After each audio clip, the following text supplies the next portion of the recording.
দুনিয়াতে প্রিয়জন বলতে কিছুই নেই, সব আছে প্রয়োজনে। যখন প্রয়োজন ফুরিয়ে যায় তখন প্রিয় মানুষগুলো দেখবেন আস্তে আস্তে রং বদলাতে শুরু করে। আসসালামু আলাইকুম, সবাই কেমন আছেন? লাইফ অফ নূপুর, আমি নূপুর চলে আসলাম ছোটো একটি ব্লগ নিয়ে।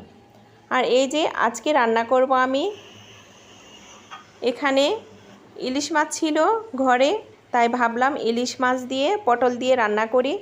পটল দিয়ে ইলিশ মাছ দিয়ে অনেক ভালো লাগে খেতেও, আর এই পটল দিয়েই কিন্তু ইলিশ মাছটা খেতে অনেক সুস্বাদু লাগে।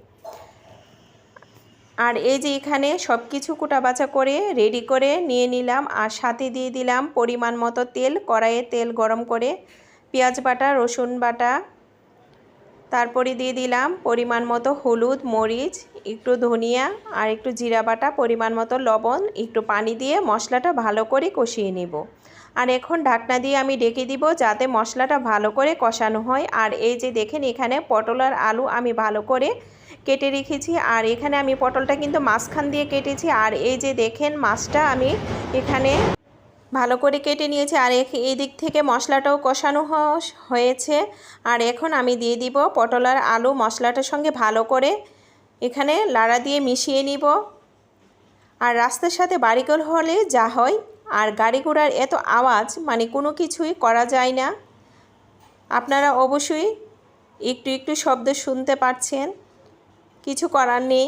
আর এই যে দেখেন এখন আমি ঢাকনা দিয়ে আবার ঢেকে দিলাম যাতে মশলাটাও কষানো হয়, সবজিটাও কষানো হয়। আর এই যে দেখেন পানিটাও শুকিয়ে গেল, আর এখানে সবজিটাও অনেক ভালো ছিল, কষানোর ভিতরেই পটলগুলো সিদ্ধ হয়ে গেল। আর এখন দিয়ে দিব পরিমাণ মতো ঝোলটা দিয়ে তারপরে আমি উপর দিয়ে মাছটা দিয়ে দিব। ইলিশ মাছ কিন্তু বেশিক্ষণ সময় লাগে না, ভাবলাম আজকে আমি ইলিশ মাছটা ভাজবো না, আজকে আমি একটু কাঁচা দিয়ে দিব যাতে খেতে ভালো লাগে। আর ইলিশ মাছের ফ্লেভারটাও অনেক ভালো ছিল যেহেতু বড় মাছ ছিল।